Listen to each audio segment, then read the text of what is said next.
Hey, Walter Sorrells back with more tips for the knife maker. Today we're going to make a Japanese weapon called a shuriken.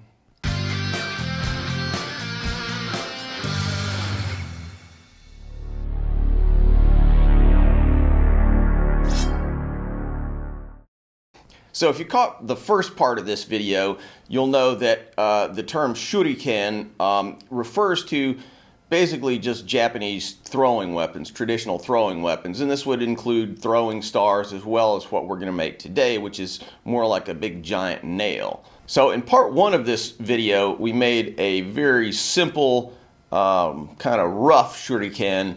In this video, we're going to make a more complicated one. We're going to use more complicated tools, but we're going to end up with something that's much cooler in the end.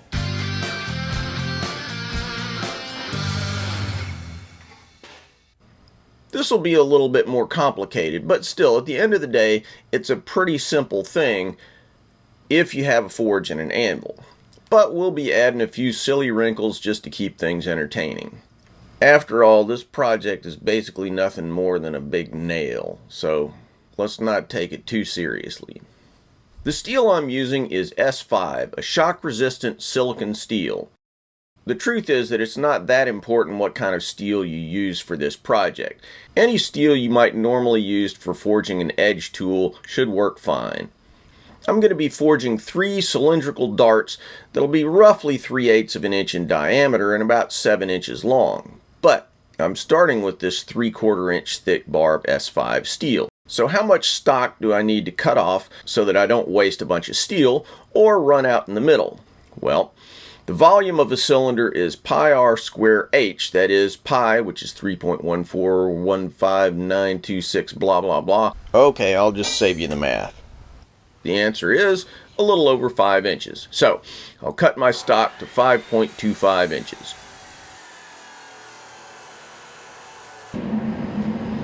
Now I'll heat it up in my forge. Using drawing dies on my hydraulic forge press, I'll stretch it out a little. Drawing dies are dies that are slightly domed, so they squash the material out long ways, allowing you to relatively quickly stretch the material out without it getting a lot wider at the same time. The main thing you have to be careful with drawing dies is not getting carried away and biting right through your stock.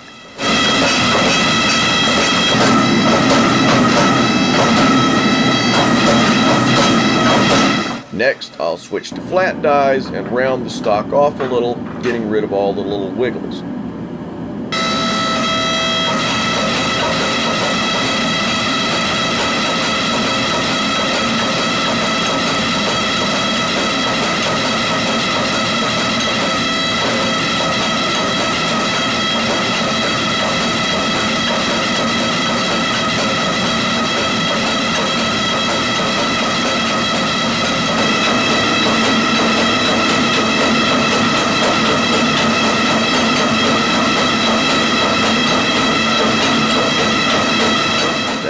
See, or maybe you can't, I haven't gone down all the way to 3/8 of an inch yet.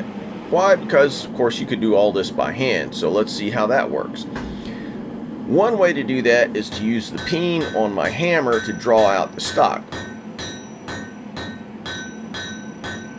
But another little trick is to sort of hang the stock off the anvil and use the sloping face to draw out the stock by hitting the steel on a slight angle with the hammer. Now this may be a little slower than peening it, but it makes it easier to control the overall thickness of the stock.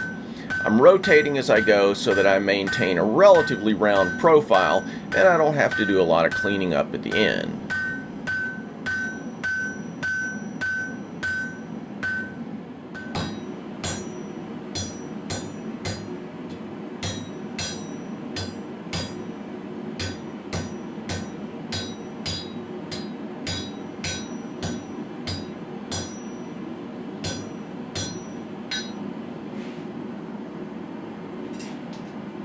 Eventually I'll hot cut the steel into 3 segments, giving each one a point at one end. This is not very critical because I'll be grinding them later, so having some kind of super perfect taper is really not that important.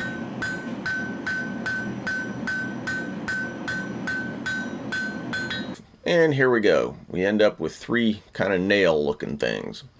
Now, in the spirit of teaching a lesson that's generally useful but a complete waste of time and energy in terms of this project, I'm going to make a jig to help sharpen the points. What's a jig? A jig is basically a mechanical setup which allows you to duplicate a particular operation over and over on numerous parts, so that you can consistently cut the same angle, mill a certain profile, drill precisely located holes, whatever, without a bunch of measuring and fussing around. There's an expression in manufacturing that you want to build intelligence into the machine. So, the general principle here is that you make something in which the work can be tightly secured and then fixed in a very specific orientation that'll allow repeatability of whatever operation you choose to do. So, today we'll be making an extremely primitive jig. Like I said, not so much because we need to, but for the sake of thinking about ways to up your game in the shop. Jigs can be really handy, so it's always good to be thinking about how you can use them. I'll start with a piece of 60-61 aluminum stock, which I'll cut off to a length of about 3 inches. I'll face the ends on my mill. This is not super critical, but it makes everything a little easier going forward. Now I'm doing this on a mill, which is really the ideal tool for this kind of thing, but we could skip the facing operation and do all the rest of it on a $100 drill press. So next, I'll carefully square up the stock in my vise. Then I'll drill a pilot hole with a center drill.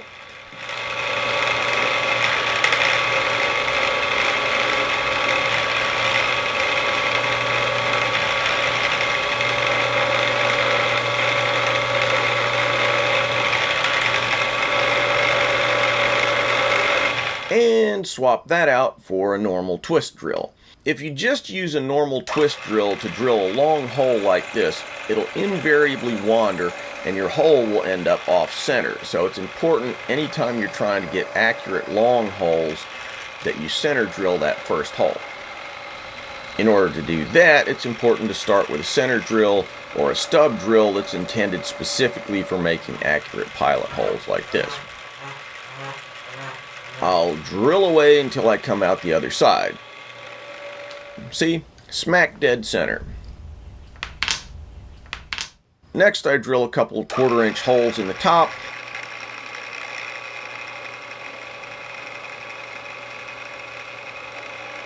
And then tap them for 3/16 by 18 retaining screws. If I were being real serious about this, I'd use grub screws, which would hide underneath the surface of the jig, for reasons you'll see later. But I didn't happen to have any on hand, so we get what we get. Okay, let's put this sucker to use. Just like in the previous shuriken video, I'm using a piece of wood secured to the table of my disc sander to establish an angle for grinding the point. Then, with the shuriken secured in the jig, I'll grind 3 faces of the dart. The screws on the jig interfere with the operation of the jig on the 4th side. That's where those grub screws would have come in handy. Now, if accuracy were really critical here, as I said, I'd use Allen-keyed grub screws so I could keep the screws beneath the surface of the jig, and then you could easily grind all 4 sides. But since we're basically just screwing around here, we'll just cheat.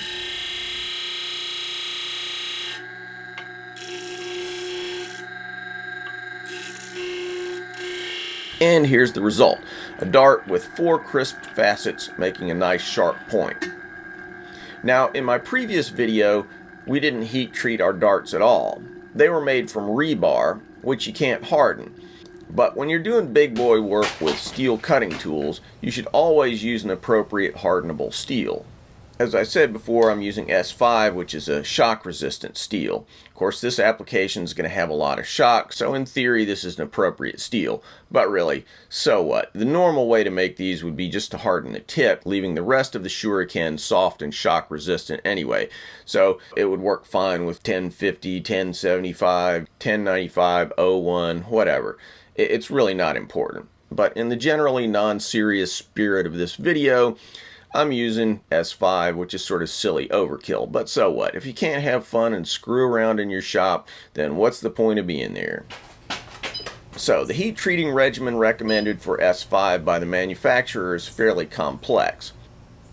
Because this is a very simple geometry, I've simplified the heat treating regimen slightly from the manufacturer's recommendation. Basically, I'll be soaking the shuriken at 1700 degrees for 30 minutes and then quenching them in oil. After 30 minutes at temp, the darts are quenched in peanut oil. Then they're tempered at 475 for 2 hours. Incidentally, different manufacturers have quite different recommendations about S5, so you can sort of take your pick and see how it works out.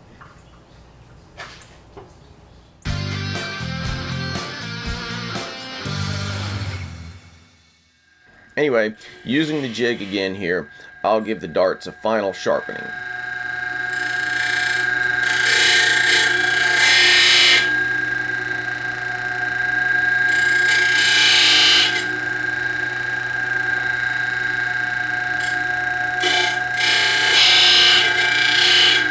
And now it's time to go out and lose them in the backyard.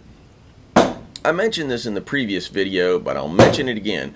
Wear eye protection when throwing these things. This kind of shuriken can rebound really quite a long distance if they hit the target wrong. You ever watch Kill Bill? Why do you think Daryl Hannah wears an eye patch? She skipped a lesson at ninja school about wearing safety glasses. I'm just saying.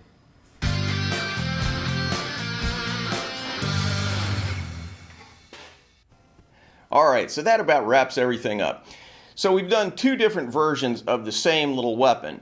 Very simple weapon, but as you've seen, we can do it in two quite different ways. One is super simple, something that you could do at home with just the most dead simple tools. The second, a little bit more complicated, a little bit more sophisticated in its end result. This kind of plays back into something that I love talking about, which is that pretty much any knife can be made in a dozen different ways. There's no right way to make a knife. Some of those ways are more labor intensive, some of them use fancy machinery, some of them take a lot of time, some of them are fairly easy, some of them take a lot of skill, some of them take hardly any skill at all. So I really encourage people, if they're interested in making knives and other sharp pointy things, just jump in there, start with something easy, and then as you gain skill, just climb that ladder.